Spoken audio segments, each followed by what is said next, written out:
Halo, selamat malam rekan-rekan yang saya kasih dalam nama Tuhan Yesus. Kembali bersama dengan kami, Bara Digital Ministry.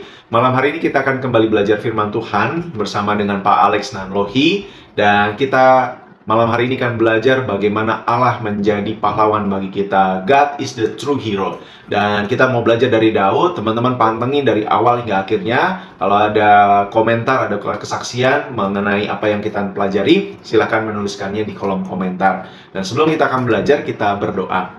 Tuhan Yesus, terima kasih untuk kasih-Mu di dalam kehidupan kami, membawa kami kepada sebuah kerinduan untuk belajar firman Tuhan. Berkati Pak Alex yang akan memimpin dan menjelaskan bagi kami dari pengalaman seorang Daud, dan kami boleh melihat bagaimana kedalaman kasih Tuhan dan apa yang bisa kami tunjukkan sebagai respon kami kepadamu. Di dalam nama Yesus kami berdoa. Amin. Saya persilahkan Pak Alex. Shalom, selamat malam Bapak Ibu Saudara yang dikasihi Tuhan. Kembali lagi kita bersyukur kesempatan ini Tuhan berikan untuk kita belajar firman Tuhan bersama-sama. Mari hari ini, pada malam hari ini kita sama-sama akan melihat satu tema, God is the true hero. Dan saya mengajak kita mempelajari di dalam kitab 1 Samuel, pasal yang ke-21, ayat 10, sampai pasal yang ke-22, ayatnya yang kedua.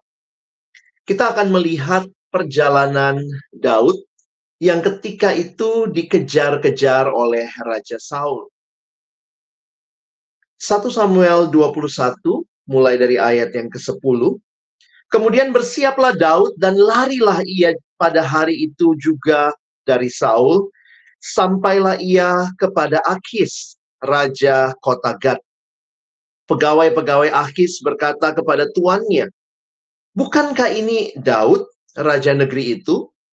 Bukankah tentang dia orang-orang menyanyi, berbalas-balasan sambil menari-nari? Demikian. Saul mengalahkan beribu-ribu musuh, tetapi Daud berlaksa-laksa."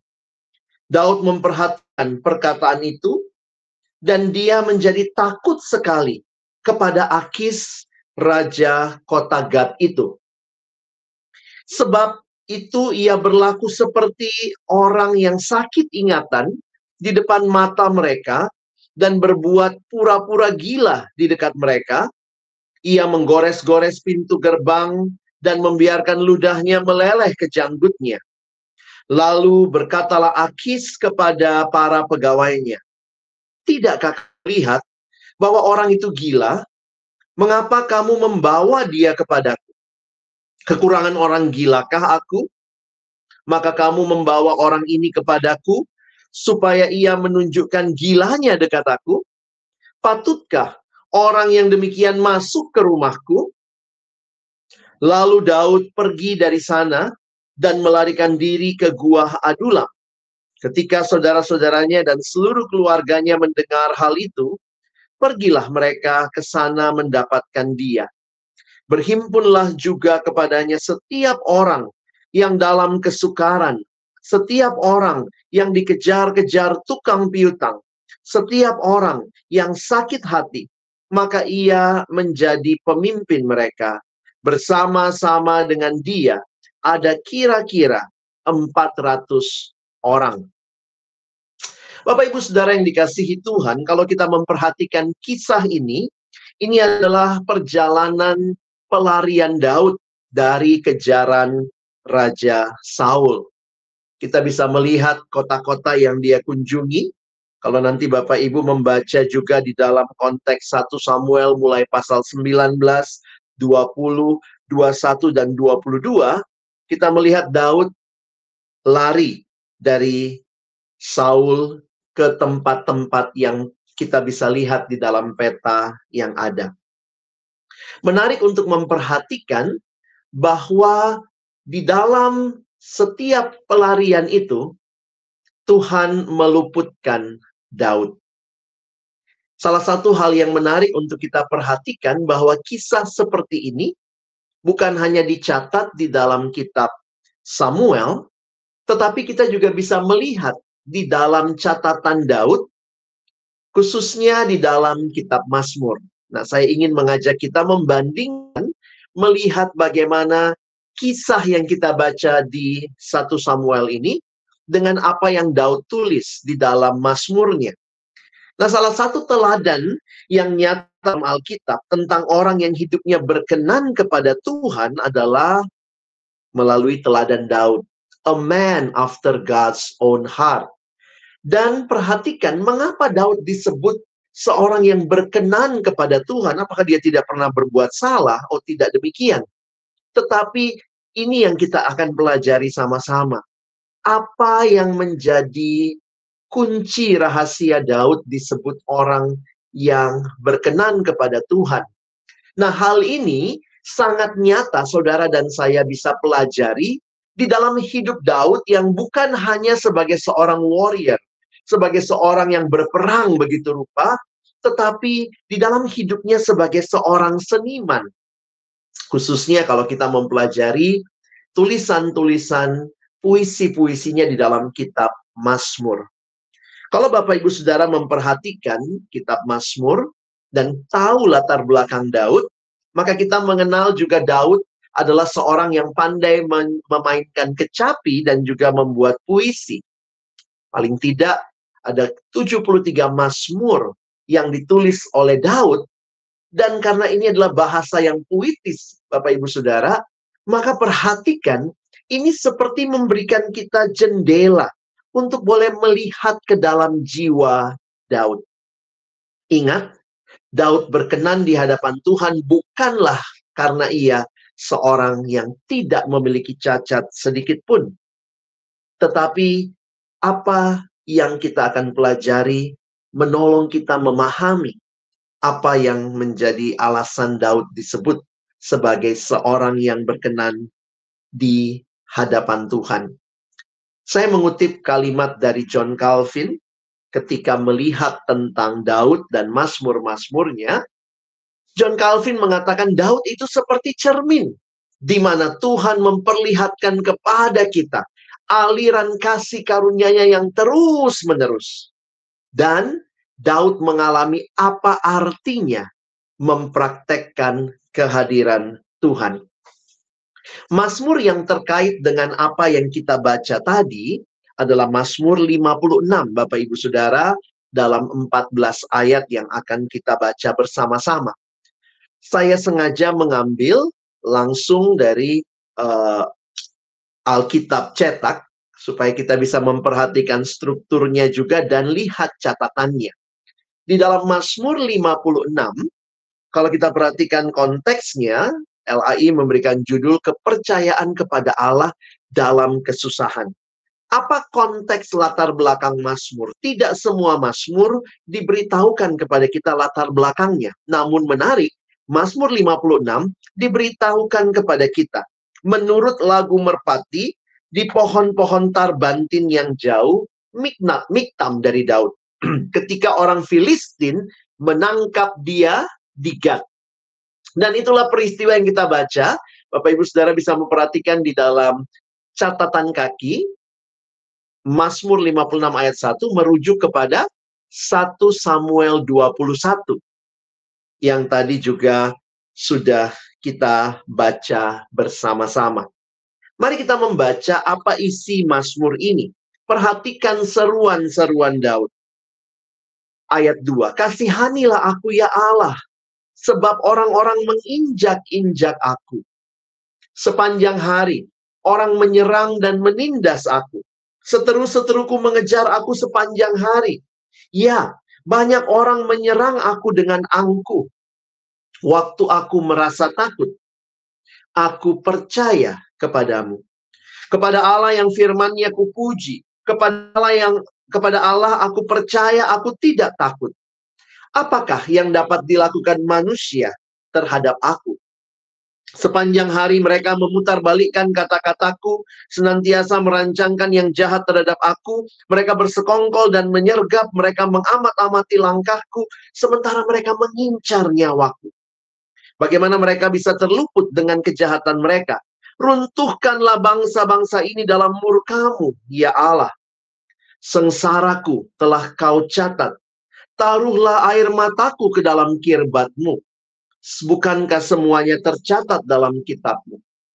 maka musuhku akan mundur pada waktu aku berseru. Aku yakin bahwa Allah memihak kepada Allah yang firman-Nya kupuji, kepada Allah yang firman-Nya kupuji, kepada Allah aku percaya, aku tidak takut. Apakah yang dapat dilakukan manusia terhadap aku? Nasarku kepadamu ya Allah, mengikat aku. Kurban syukur akan kupersembahkan kepadamu. Sebab engkau telah meluputkan aku dari maut, bahkan menjaga kakiku sehingga tidak tersandung. Maka aku boleh berjalan di hadapan Allah dalam cahaya kehidupan.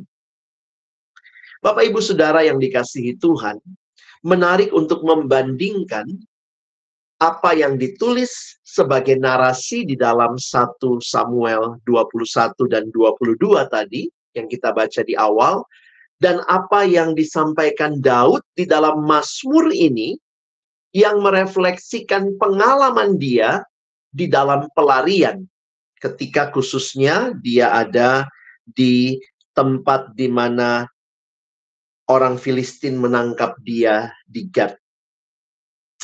Menarik untuk melihat bagaimana respon Daud. Waktu kita membaca kisah-kisah Daud dan kemudian menghubungkan dengan Mazmur yang dia tulis, maka perhatikan, kita dapat menyimpulkan bahwa segala sesuatu yang Daud alami, itu dia hubungkan dengan hal rohani, atau dia menghubungkannya kepada Tuhan. Daud berhasil membuat Tuhan menjadi pusat hidupnya.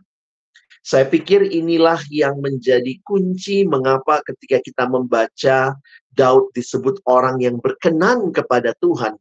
Di dalam momentum-momentum kehidupannya, waktu kita membaca Mazmur-Mazmur yang dia tulis, Daud dikatakan berhasil membuat Tuhan menjadi pusat hidupnya.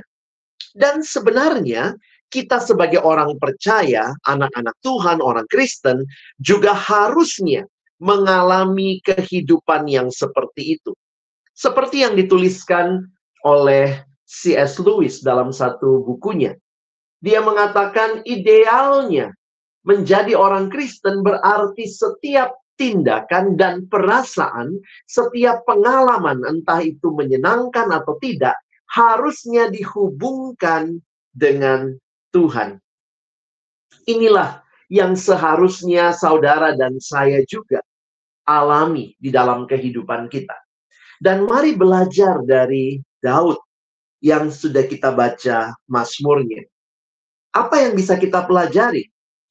Di dalam kisah-kisah yang dituliskan tentang Daud, meskipun kita melihat bahwa Daud seolah-olah adalah aktor yang berperan sangat kuat, tetapi melalui Mazmur-Mazmurnya, sangat jelas terlihat bahwa Allah lah yang sesungguhnya menjadi pahlawan atau aktor yang utama.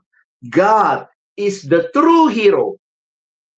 Mari kita lihat apa yang saya maksudkan dengan membaca kembali Mazmur 56 tadi, khususnya ayat 14.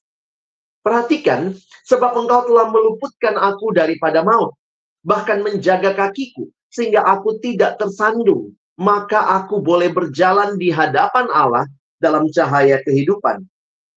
Kalau saudara belum membaca kisah Daud tadi, yang ditangkap orang Filistin di Gad, mungkin saudara akan melihat ini sebagai sesuatu yang wow, Tuhan berkarya dalam hidup Daud. Pada awalnya, seolah sedang membaca suatu peristiwa yang kedengarannya seperti Tuhan telah turun tangan secara ajaib dan menyelamatkan Daud dari semacam bencana. Tetapi kalau saudara memperhatikan kisah tadi, padahal waktu kita membaca latar belakang peristiwa ini dalam 1 Samuel 21 ayat 10-15, kita menemukan kisah tentang seorang buronan ketakutan yang berleleran air liur dan bertindak seperti orang gila demi menyelamatkan nyawanya. Coba saudara kita coba melihat. Daud tidak menuliskan itu di dalam Mazmurnya, tetapi dia melihat kepada Allah di dalam Mazmur. Saya meminjam penjelasan yang disampaikan Pendeta Philip Yancey dalam bukunya. Beliau berkata begini, sejauh yang kelihatan, tidak ada mujizat di sana. Namun Daud sekali lagi menyatakan bagi kita bahwa segala sesuatu yang dia alami adalah pemberian Tuhan baginya. Mungkin dalam keputusasaannya, Daud berteriak kepada Tuhan, dan mendadak saja gagasan untuk berpura-pura gila melintas dalam benaknya. Namun, Daud menyadari hal itu pun sebagai pemberian Tuhan, bukan sekadar usahanya sendiri. Bapak, Ibu, Saudara yang dikasihi Tuhan, ada banyak hal yang di dalam hidup ini seolah-olah adalah kita yang melakukan, kita yang mengusahakan, kita yang mengupayakan, kita yang memperjuangkan. Itu ide saya, itu sesuatu yang saya pikirkan, orisinil dari apa yang saya pikirkan. Tetapi perhatikan Mazmur-Mazmur Daud, dia memberikan kredit utamanya bukan bagi dirinya, tetapi kepada Allah yang dia sadari sebagai sumber segala-galanya. Pendeta Philip Yancey mengatakan Mazmur Daud memberi Allah pujian untuk semua hal yang tampak, bahkan seperti kelihayan manusia. Maka hari ini saya rindu kita semua di dalam perjuangan kita, keseharian kita. Jika kita berhenti sejenak, memikirkan dan merefleksikan kehidupan, bisakah kita juga seperti Daud yang berkata, yes, it's not me, but God. Bukan saya, tetapi Allah. God is our real hero. Dia yang memimpin kita, dia yang menyertai kita, dia yang memberikan segala hal yang menjadi bagian supaya saudara dan saya boleh menikmati kehidupan yang bukan mengandalkan kekuatan diri, tetapi senantiasa mengandalkan Dia. Kiranya Tuhan menolong kita di dalam keseharian kita menjadi pribadi-pribadi yang menjadikan Allah sebagai pahlawan utama, yang kepadanya kita berserah, kita juga bersedia dipimpin oleh-Nya. Amin.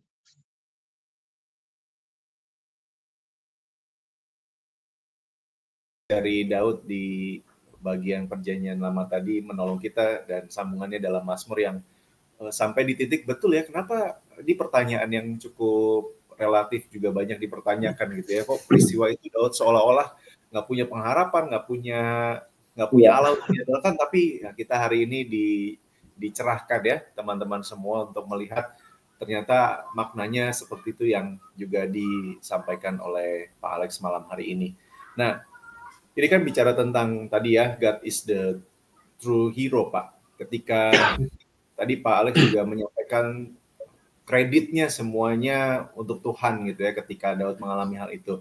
Nah, bagaimana sih Pak praktis dalam kehidupan kita, bagaimana secara praktis itu menghubungkan segala sesuatu itu kepada Allah? Lalu pertanyaan kedua, kalau sesuatu itu buruk, apakah boleh kita berkata ini cobaan dari Tuhan untuk menguji kita, Pak? Baik, Pak. Terima kasih. Ini pertanyaan yang juga saya lama gumulkan. Apa artinya bergantung kepada Tuhan? Nah, di dalam satu perenungan juga tentang Daud, nanti kalau Bapak Ibu punya kesempatan bisa melihat di 2 Samuel pasal yang ke-5 tentunya ya. Itu tentang juga Daud memukul kalah orang Filistin. Di situ saya jadi belajar satu hal yang menarik, Bapak Ibu Saudara. Dipimpin oleh Tuhan, menjadikan Tuhan sebagai the true hero, itu artinya apa? Apakah setiap kali ya Tuhan kita menyebutnya seperti itu sebagai ucapan klise saja dari hidup kita? Tapi perhatikan kalimat ini. Ketika saudara dan saya berjalan bersama Tuhan, biarlah kita makin lama, terus-menerus makin dipimpin oleh Tuhan, bukan sekadar dipimpin oleh pengalaman. Saya tidak mengatakan pengalaman tidak penting ya, karena Tuhan pun memakai pengalaman. Tetapi kalau kita perhatikan, yang menjadi pemimpin sejati sebenarnya itu adalah Tuhan. Nah, kalau Bapak Ibu punya kesempatan membaca 2 Samuel pasal yang kelima, ayat 17 sampai ayat yang ke-25, ceritanya kira-kira seperti ini. Waktu itu orang Filistin dengar Daud diurapi jadi raja atas Israel, lalu majulah semua orang Filistin untuk menangkap Daud. Nah, menarik, ketika orang Filistin itu datang, memencar di lembah Refaim, jadi tempatnya itu lembah Refaim. Maka bertanyalah Daud kepada Tuhan. Nah, ini pertanyaannya, apakah aku harus maju melawan orang Filistin itu? Atau akan kau serahkan mereka ke dalam tanganku? Lalu Tuhan bilang, ya oke, sekarang maju. Maka Daud maju, dan hari itu dia menerobos, Tuhan menerobos musuhku di depanku seperti air menerobos, dan Daud menerima kemenangan. Maka ayat 21 dicatat, orang Filistin itu meninggalkan berhalanya di sana, lalu Daud dan orang-orangnya mengangkat. Nah, namanya orang Filistin, kalah satu kali, maju lagi dia. Maka di dalam ayat yang ke-22, ketika orang Filistin maju sekali lagi, memencar di lembah Refaim. Jadi ini musuhnya sama, lokasinya tetap sama, apa yang berbeda? Bagi saya yang menarik adalah, maka bertanyalah Daud kepada Tuhan. Jadi Bapak Ibu Saudara, bagi saya ini jadi menarik ya. Loh, baru saja kemarin kamu musuhnya sama, tempatnya sama, ya harusnya ya udah pakai gerakan maju saja ya. Nah, menarik dikatakan, maka bertanyalah Daud kepada Tuhan, dan ini jawaban Tuhan. Janganlah maju, tetapi buatlah gerakan lingkaran sampai ke belakang mereka, sehingga engkau dapat menyerang mereka dari jurusan pohon-pohon kertau. Jadi Tuhan kreatif sekali, karena dia Allah yang pencipta. Tuhan bilang, kali ini Daud jangan maju, tapi bikin gerakan melingkar. Nah, nanti kamu serang mereka dari berbagai sisi. Bagi saya menarik sekali, karena Daud dalam musuh yang sama dan situasi yang sama bertanya sekali lagi kepada Tuhan. Ini yang saya katakan tadi. Daud tidak sekadar dipimpin oleh pengalaman, tetapi kebergantungan kepada Tuhan terus-menerus. Dan Tuhan pun juga memberikan sebuah kesempatan menikmati cara yang baru, cara yang kreatif ya. Sehingga kalau Daud menang, ya saya yakin ini, kalau Daud menang, maka Daud akan mengatakan, bukan, oh saya menang karena saya udah pernah kayak begitu. Wah, dulu saya ngadepin musuhnya di lembah yang sama. Tapi Daud sekali lagi akan berkata, thank you, God. Aku menang karena engkau. Dan itu kelihatan sekali di Mazmur-Mazmurnya ya. Kadang-kadang mikir nih, Daud ini kok orang yang sangat yakin Tuhan luar biasa. Engkau berperang bagiku, engkau bertempur bagiku. Tetapi yang menarik adalah dia seorang yang sangat bergantung kepada Tuhan. Nah, jadi kalau dibilang bergantung kepada Tuhan itu kayak apa sih? Nah, itu tuh, belajar dari Daud.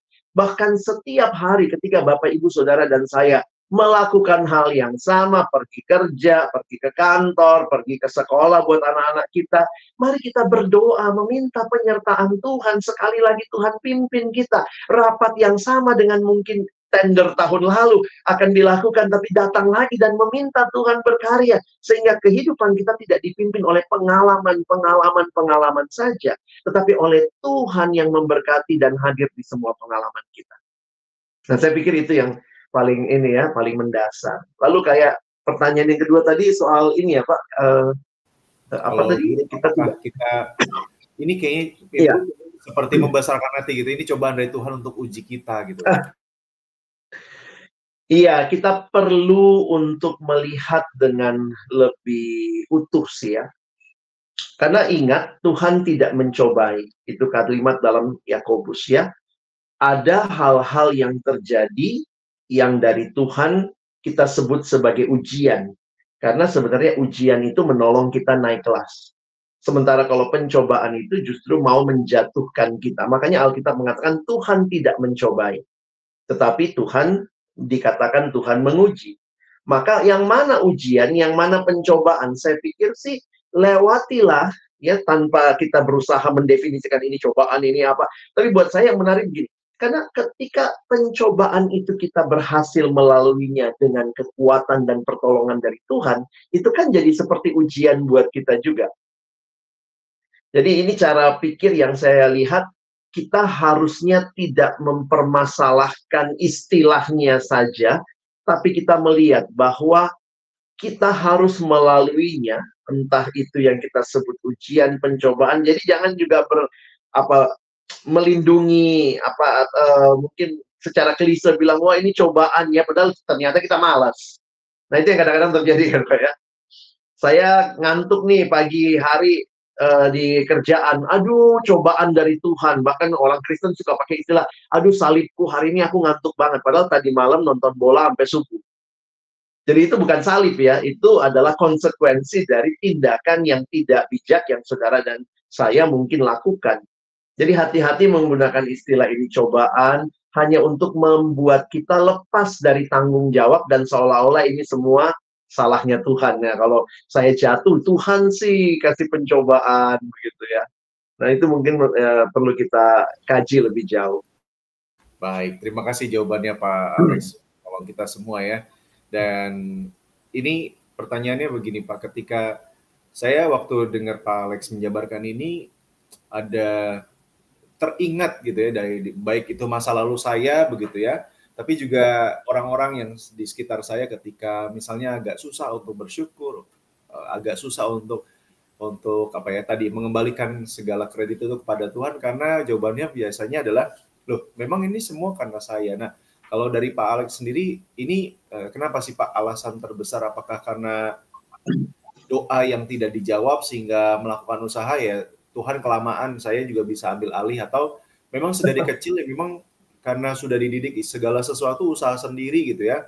Apalagi dengan misalnya ada orang berkata ya Tuhan akan menolong kita selama kita juga menolong diri kita sendiri atau bagaimana atau mungkin ada alasan lain sehingga kita juga cukup bijak nih berbicara atau mengajarkan kepada adik-adik kita atau anak-anak kita yang masih kecil, Pak. Saya melihat ini adalah sebuah paradoks. Paradoks itu begini ya, kalau ada yang namanya kontradiksi. Kalau A benar, kontradiksi, maka B pasti salah. Kalau B benar, A-nya pasti salah. Itu kontradiksi. Tetapi paradoks itu begini. A benar, B juga benar, tetapi kelihatannya kontradiksi. Nah, di dalam hidup beriman, kita banyak menghadapi paradoks. Misalnya, Tuhan Maha Tahu. Fakta ini benar. Saya harus berdoa. Ini juga benar. Walaupun kelihatannya kontradiksi. Karena kita suka pikir gini, kalau Tuhan tahu, ngapain saya berdoa? Kalau saya berdoa, berarti Tuhan belum tahu dong. Jadi, itu seringkali menjadi paradoks-paradoks kehidupan yang sebenarnya kalau Bapak, Ibu, Saudara, dan saya menemukan paradoks di dalam kehidupan beriman kita tidak diminta memilih. Termasuk paradoks ini. Ini dari saya, ini pekerjaan saya, atau ini anugerah Tuhan. Nah, seolah-olah kalau ini pekerjaan saya, ya pasti bukan dari Tuhan. Kalau ini dari Tuhan, ya pasti bukan pekerjaan saya. Nah, ini hal yang seringkali kita mengerti sebagai pilihan. Kalau ini, maka ini tidak. Kalau ini, maka ini tidak, gitu. Padahal sebenarnya kita harusnya melihat seperti paradoks itu, kita berdoa karena kita juga tahu Tuhan tahu. Dan kita tidak sedang berdoa untuk memberitahu Tuhan, karena Tuhan tahu segala sesuatu. Sehingga ini menjadi keindahan hidup beriman. Termasuk juga yang kita sebut dengan ora et labora. Kita berdoa, tapi kita bekerja. Kita menjadi orang yang bergantung kepada Tuhan dalam doa, tetapi kita bekerja sebagai tanggung jawab kita sebagai makhluk yang Tuhan ciptakan. Daud, dia dia perang. Kalau kita lihat ya beberapa kali dalam peperangan, tapi kemudian dia bilang itu dari Tuhan. Nah, itu kelihatan di Mazmur-Mazmurnya. Kalau kita baca ceritanya saja, narasinya seolah-olah perjuangan Daud saja. Tetapi refleksi hidup dia bisa melihat sampai kepada dasarnya bahwa ini pasti bukan hanya karena saya mampu, tapi karena Tuhan memampukan, Tuhan menguatkan. Nah, hidup beriman itu jangan jadi pilihan seperti itu ya. Wah, ini kalau ini dari Tuhan, ini bukan usaha saya.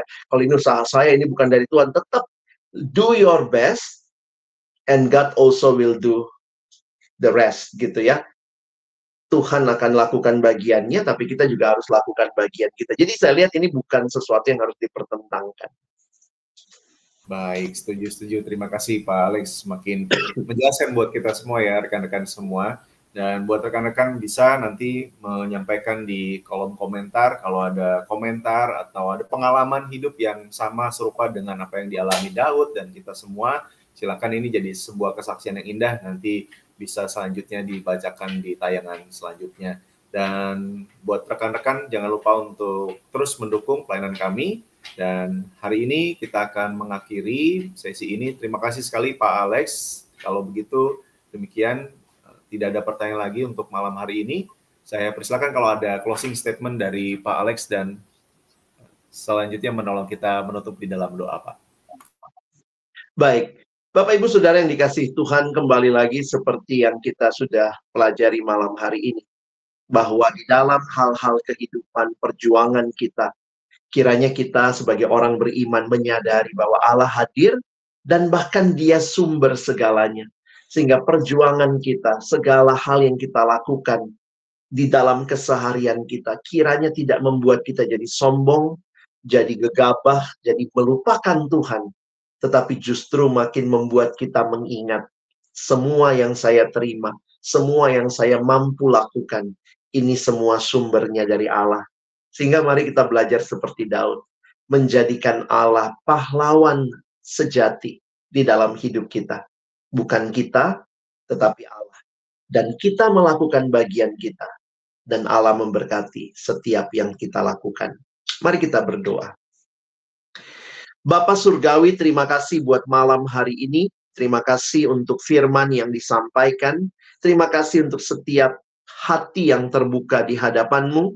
Terima kasih juga untuk diskusi di antara kami yang boleh menolong kami melihat lebih jauh lagi. Apa arti dan makna hidup beriman? Hidup yang bukan sekadar dipimpin oleh pengalaman-pengalaman hidup kami, tetapi hidup yang benar-benar dipimpin di dalam setiap langkah oleh Tuhan yang adalah pemimpin dan pahlawan sejati bagi hidup kami. Karena itu kami berdoa, khususnya untuk semua Bapak Ibu Saudara yang sudah mendengar, baik siaran malam ini maupun nanti. Kami berdoa biarlah iman kami diteguhkan, pengharapan kami terus dibangun kepada Tuhan.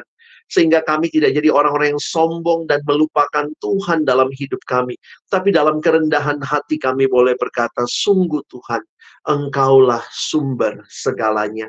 Dan kami terus berdoa ya Tuhan, bagi kami yang mungkin dalam pergumulan yang berat, yang sulit merasakan kehadiran Tuhan, sulit melihat apa yang menjadi kebaikan Tuhan dalam segala situasi yang kami alami. Ingatkan kami bahwa Engkau ada dan Engkau tidak meninggalkan kami. Engkau terus menopang kami bahkan dalam saat-saat tersulit dalam kehidupan kami. Mungkin kami belum bisa merasakan dan melihatnya sekarang, tetapi dalam mata iman kami percaya Engkau Allah yang akan membuat segalanya semakin jelas di dalam pimpinan-Mu. Terima kasih Tuhan. Sekali lagi juga bersyukur untuk Bara Digital Ministry yang Tuhan pakai memberkati banyak orang melalui siaran-siaran yang ada. Kami terus berdoa, pakailah pelayanan ini bagi kemuliaan nama Tuhan. Dan kami mau menutup seluruh rangkaian dari siaran malam hari ini di dalam satu nama yang kudus, nama Tuhan Yesus Kristus. Kami sudah berdoa, bersyukur. Amin. Amin. Sekali lagi terima kasih untuk Pak Alex. Terima kasih juga untuk teman-teman yang sudah bergabung dengan kami. Jangan lupa untuk follow media sosial dari Bara Digital Ministry. Buat teman-teman juga jangan lupa subscribe. Dan buat teman-teman yang menanyakan mau mempersembahkan melalui Dana, nanti akan ditampilkan nomor rekening dan jangan lupa untuk menambahkan angka 1 di belakang nominal yang dipersembahkan. Selamat malam, saya Feby Timotius bersama dengan Pak Alex dan kerabat yang melayani balik layar. Kami undur diri, Tuhan berkati kita semua. Amin.